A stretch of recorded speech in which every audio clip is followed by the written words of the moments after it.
آتا ہے کہ حضرت عیسیٰ کہہ رہے ہیں کہ اے معبود تو کھانا نازل کر دے آسمان سے،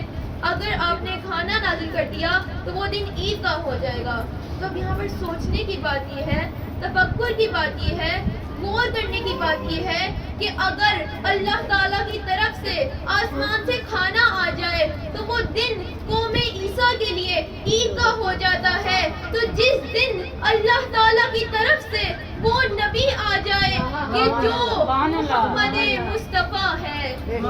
احمد مجتبیٰ ہے، فخر موجودات ہے، سرور کائنات ہے، اب دیکھیں جس دن اللہ تعالیٰ کی طرف سے آسمان سے کھانا آ جائے تو وہ دن قوم عیسیٰ کے لیے عید کا ہو جاتا ہے، تو پھر جس دن اللہ تعالیٰ کی طرف سے وہ نبی آ جائے کہ جو محمد مصطفیٰ ہے، احمد مجتبیٰ ہے، فخر موجودات ہے، سرور کائنات ہے، مقصد تخلیق کائنات ہے، علت غائے ممکنات ہے،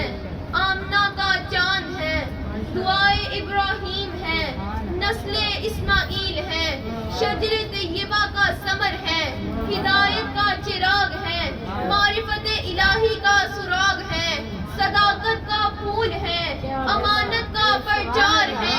روح وحدت ہے، صاحب لولاک ہے، امام اعظم ہے، وجود اول ہے، ہادی اول ہے، رہبر اول ہے، معصوم اول ہے، امام اول ہے، وجود اول ہے، ملک اول ہے، تخلیق اول ہے، جود اول ہے، علم اول ہے،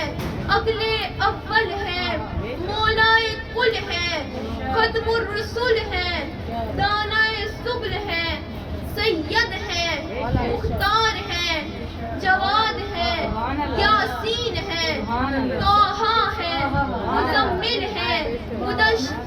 مبشر ہے، مدثر ہے، جو گنتی کے پہلے عدد ہے، جو ما ینطق عن الہویٰ کے شاہ سوار ہے، جو بشیر اور نذیر کے شاہکار